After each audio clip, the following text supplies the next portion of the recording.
देश की जनता को थोड़ी पता था कि चोर चले जाएंगे तो डाकू आ जाएंगे। उनको थोड़ी पता था कि ये मतलब रंडवे हैं, ये सोच करके इनका परिवार नहीं है, ये किसके लिए चोरी करेंगे ऐसा सोचते थे। पर अब समझ में आया कि ये रंडवे हैं, ये साले लड़कियों में शौक नहीं रखते, इनके लड़कों के शौक है। ये भूल गए देश के लोग कि ये लोग तो इस तरह के लोग हैं, ये खुद का परिवार नहीं है तो किसी का परिवार नहीं बसने देंगे। एक राठी था जिसने एक लड़की के पीछे से डंडा घुसाने की कोशिश की थी। एक लांबा था जिसने एक लड़की को थप्पड़ मारा था। एक डागर था जो हरामी कुत्ता अपना इंस्टाग्राम भी बंद कर गया, कमांडो बन रहा था दिल्ली पुलिस का। तुम्हारी बेटियां मेडल लेके आती हैं और तुम्हारे लोग जब अच्छा काम करते हैं तो तुम कहते हो गर्व से कि जाटों के बच्चे हैं, इन्होंने गर्व से सीना चौड़ा हो जाता है जिनका। आज उनको शर्म आ रही है कि नहीं आ रही है जाट होने पर, पहले तो ये बताना पड़ेगा। लोगों के गुस्से को एक बार निकाल दिया जाए तो निकलने दो, और उन्होंने सोचा इसको निकल जाए। फिर सोचा कि इनको 2-4 लठ फेलेंगे, 100-200 500 लोगों के ऊपर, बच्चों के ऊपर मुकदमे दर्ज होंगे तो शायद ये भाग जाएंगे डर के। ये जन जी किस आधार पे आपको मालूम बताना चाहिए कि कितने % लोगों को वैक्सीन लगी हुई है बचपन में पैदा होते ही वाली। इतना खाना, आज की रिपोर्ट थी, इतना खाना आ गया जंतर मंतर पर। कोई भोपाल में, कोई लखनऊ में, यहाँ नहीं आ पा रहे तो कंट्रीब्यूट कैसे करें, तो वो यहाँ का एड्रेस डाल देते हैं जंतर मंतर का, और जोमेटो और स्विगी से डिलीवरी करा रहे हैं। अब यहाँ पर ये सब लोग कुछ ना कुछ खाना लेकर के आए हैं, कोई समोसे लेके आया है, कोई पिज्जा लेके आया है, कोई बर्गर लेकर के आया है। कि लोकल लोगों को बांटना पड़ रहा है, इतना ऑर्डर कर दिया लोगों ने पूरी दुनिया में। फिर सिस्टम ने सोचा था कि ये बच्चे कभी भी प्रोटेस्ट में टिक नहीं पाएंगे। वहां पर उनको झूठा करार करते हुए और पूरा धता बताते हुए उनके इस पूरे षड्यंत्र को, जो इस नई जनरेशन ने बिल्कुल बिना किसी लीडर के इतना जबरदस्त तरीके से शांतिपूर्ण आंदोलन को इतना लंबा खींच देना, इट वॉज अमेजिंग। इनको पता होना चाहिए, ये खुद बम ब्लास्ट करके सत्ताधारी दल से जिम्मेदारी मांगा करते थे। अन्ना हजारे के आंदोलन को, लाला रामदेव के आंदोलन को सपोर्ट करने वाला संघ और भाजपा ही तो था। केजरीवाल के आंदोलन को फंड करने वाला गौतम अडानी ही तो था। नमस्कार दोस्तों, मैं हूं आप लोगों के साथ गोल्डी गोयत, और जैसा कि आप सब जानते हैं कि लगातार हम आप लोगों के सामने जो है देवेंद्र बलारा जी के साथ हुई बातचीत लेकर आते रहते हैं। तो एक बार फिर से जो है देवेंद्र सिंह बलारा हमारे साथ जुड़ चुके हैं। बातचीत कर लेते हैं। जो तमाम मुद्दे लगातार सोशल मीडिया पर वायरल चल रहे हैं, जंतर मंतर का सबसे बड़ा मुद्दा है, और जो छात्रों के साथ दुर्व्यवहार पुलिस द्वारा किया गया, तमाम मुद्दों पर बातचीत करेंगे। डॉक्टर साहब, सबसे पहले तो राम राम और बहुत बहुत राम भाई जी। डॉक्टर साहब, सबसे पहले तो आपसे जानना चाहता हूँ, आज आप सोशल मीडिया पर देख भी रहे होंगे लगातार कितने दिनों से जो है जंतर मंतर पर बैठे जो प्रोटेस्टर हैं उनके साथ दुर्व्यवहार पुलिस कर रही है, और सरकार जो है अभी तक कोई निष्कर्ष या अंतिम फैसले पर नहीं पहुंची है छात्रों के हित में। कैसे देखते हैं? सीन ये है गोल्डी भाई कि सत्ता में बैठे हुए लोगों को ऐसा लगा था कि जो ये वैक्सीनेटेड जो जनरेशन है, जिसको ये जन जी बोल रहे हैं ना, ये जन जी किस आधार पे आपको मालूम बताना चाहिए कि कितने % लोगों को वैक्सीन लगी हुई है बचपन में पैदा होते ही वाली। यानी कि उनको किस तरह से बॉडी के अंदर क्या क्या केमिकल डाला जा चुका है उसका रिकॉर्ड उनके पास है।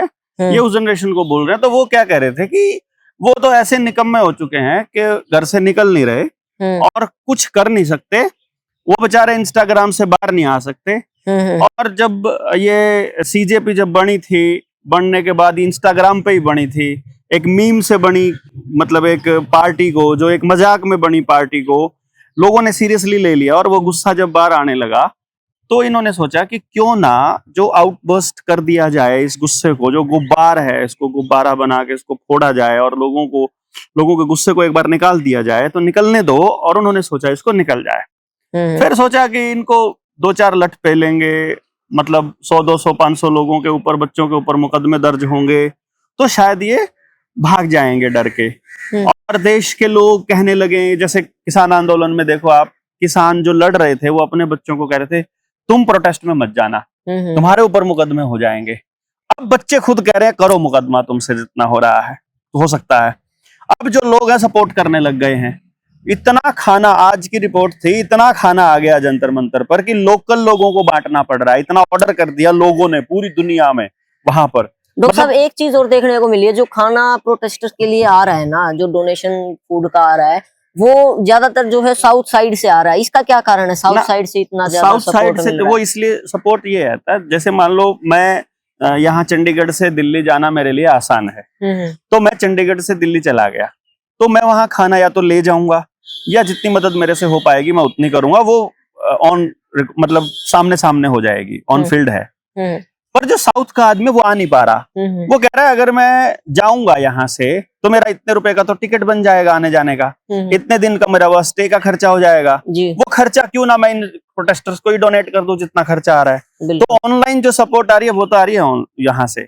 फिर सिस्टम ने सोचा था कि ये बच्चे कभी भी प्रोटेस्ट में टिक नहीं पाएंगे, वहां पर उनको झूठा करार करते हुए और पूरा धता बताते हुए उनके इस पूरे षड्यंत्र को, जो इस नई जनरेशन ने बिल्कुल बिना किसी लीडर के इतना जबरदस्त तरीके से शांतिपूर्ण आंदोलन को इतना लंबा खींच देना, इट वाज अमेजिंग। लाइक मतलब मैं ये कहता हूं, ना तो आशुतोष से, ना ही ये क्या नाम है इसका, अभिजीत दीप के, इससे ना इनके साथियों से, किसी से उम्मीद नहीं थी किसी को भी।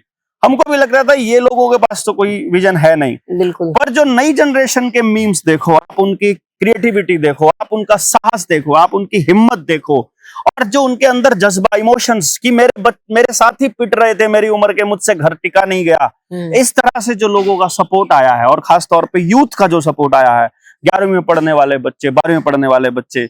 मैं हमेशा बोलता था कि 2014 से जब ये सिस्टम चला और 19 में लॉकडाउन लग गया, लॉकडाउन के बाद जो ऑनलाइन पढ़ने वाली जो पीढ़ी है वो तो बिना दिमाग की हो गई, ये कैसे निकलेगी, इसने लड़ना नहीं सीखा तो गड़बड़ हो जाएगी। पर शुक्रिया धर्मेंद्र प्रधान का कि उसने हमारी नई जनरेशन को कम से कम सड़क पर उतरने का हौसला दिया, और ये हौसला अब इतना बढ़ गया है, मैं कह रहा हूं कि अब ये रुकने वाले नहीं है इनसे। बिल्कुल। डॉक्टर साहब, बात करें लगातार जो सत्ताधार के सपोर्टर्स हैं वो लगातार सोशल मीडिया पर कुछ पोस्ट वायरल कर रहे हैं कि भाई मनमोहन सिंह जब प्रधानमंत्री थे उनके टाइम में भी पेपर लीक हुए, लेकिन उन्होंने उनसे या उनके पद का इस्तीफा जो है कभी भी नहीं मांगा गया, उनके खिलाफ जो है धरना प्रदर्शन नहीं किया गया, ऐसा क्यों? इन मूर्खों को पता होना चाहिए, ये नंगे होकर सड़कों पर उतरा करते थे। इनको पता होना चाहिए ये खुद बम ब्लास्ट करके सत्ताधारी दल से जिम्मेदारी मांगा करते थे। इन हरामियों को मालूम होना चाहिए कि यही लोग सबसे पहले विरोध में खड़े हुआ करते थे।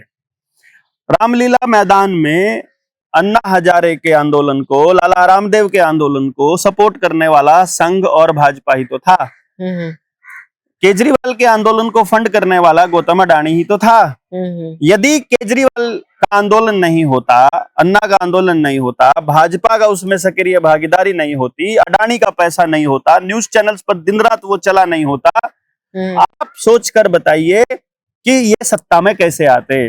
कांग्रेस के खिलाफ वो हवा नहीं बनी होती तो ये कैसे आते। ये हरामी जो बोल रहे हैं, इनको पता होना चाहिए भाई, वो आंदोलन हुए थे, इनसे इस्तीफे मांगे गए थे, सारे स्कैम्स पर आंदोलन हुए थे, और वो इस्तीफे मांगने के बाद ही तो इनको सत्ता से हटाया गया था।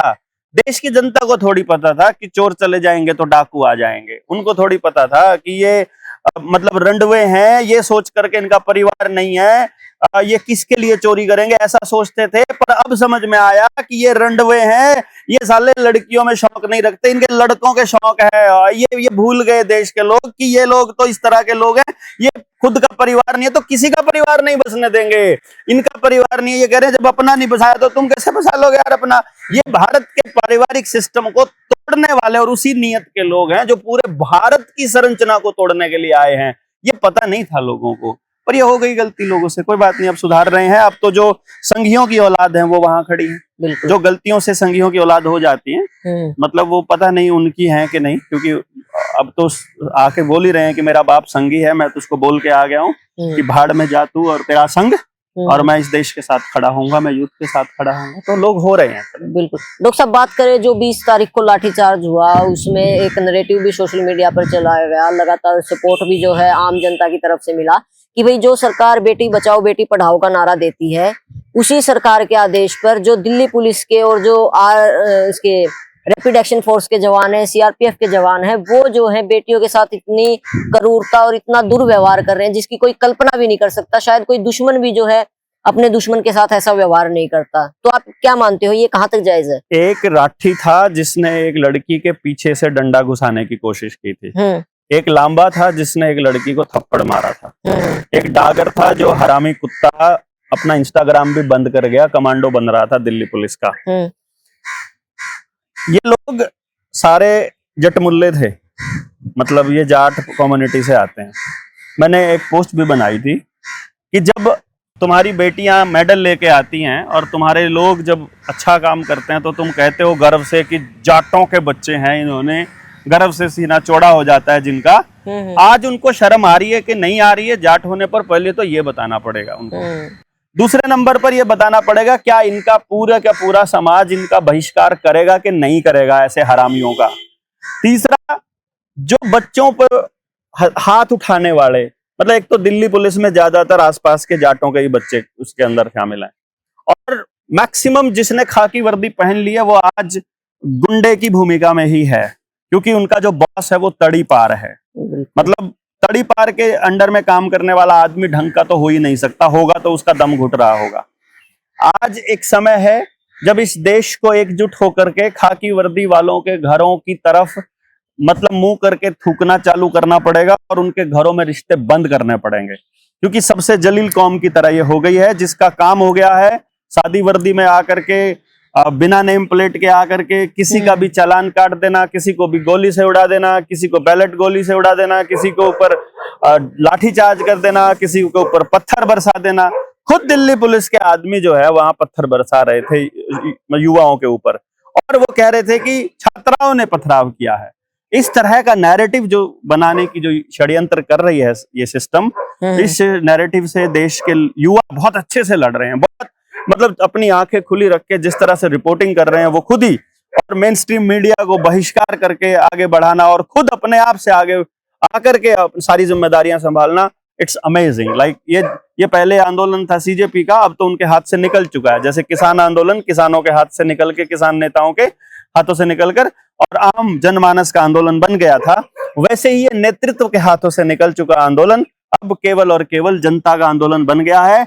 अब सिस्टम को मानना ही पड़ेगा, ऑप्शन नहीं है कोई भी। मतलब अब इनको आकर के बातचीत करनी पड़ेगी। और हाँ, धर्मेंद्र प्रधान ने अगर इस्तीफा दे दिया तो नरेंद्र मोदी को यह पता है कि उसी दिन उसके उल्टी गिनती चालू हो जाएगी। अब उसका पूरा मंत्रिमंडल भागेगा उसको छोड़ के, इसलिए हर वो संभव कोशिश की जाएगी कि किसी भी तरह से बात मतलब इस्तीफा ना हो और बाकी चीजों पे सेटलमेंट हो जाए, किसी और को बलि का बकरा की जाएगी। संभव कोशिश की जाएगी, जैसे कि सोनम वांगचुक को उन्होंने मना लिया कि भाई तुम लोग पॉलिटिशियंस अगर संसद में जिक्र करोगे, इसके ऊपर चर्चा करोगे तो हम भूख हड़ताल छोड़ने को तैयार हैं। गले की हड्डी बन गया था उनके। दूसरा एक तरह से फिर आया कि भाई नहीं चलो, तुम लोग अगर ऐसा करते हो कि हमारी ये वाली डिमांड मान लो, बातचीत के लिए तैयार हो जाओ बस खाली, तो हम लोग शांत हो जाएंगे। और अब जो देश भर से सपोर्ट आ रहा है फिर उनकी भी हिम्मत आ गई, अब वो थोड़ा फिर चौड़े हो गए हैं, फिर मतलब आंदोलन फिर बड़ा हो रहा है।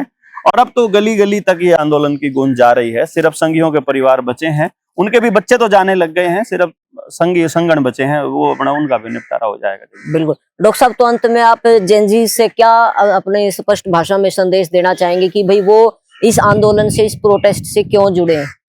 देखो, मैं ये कह रहा हूं कि ये आंदोलन जो है, मैं इसको शुरुआत भर मान रहा हूं अगली जनरेशन के आंदोलन करने की कड़ी में। यहाँ से आपने घर से निकलना सीखा है खाली, अब आपको संगठित होना सीखना पड़ेगा, फिर व्यवस्थित होना सीखना पड़ेगा, और फिर ये समझना पड़ेगा कि असल में जो ये चाहते हैं, जो ये सिस्टम चाहता है कि आप डिमांड करो, आप मांगो हमसे। वो ये कहते हैं कि नई पीढ़ी पूरी की पूरी हमसे मांगे, ताकि अगली जनरेशन में एक संदेश चला जाए कि वो मालिक हैं और ये जो हैं ये भिखारी हैं, और वो राजा है, ये प्रजा है। वो इस राजा प्रजा वाले गेम में आना चाहते हैं और चाइना वाला एक पार्टी सिस्टम लाना चाहते हैं। अब जो नई जनरेशन है उसको मैं इतना ही कहना चाहूंगा कि अभी ये शुरुआत को आप खत्म मत होने देना।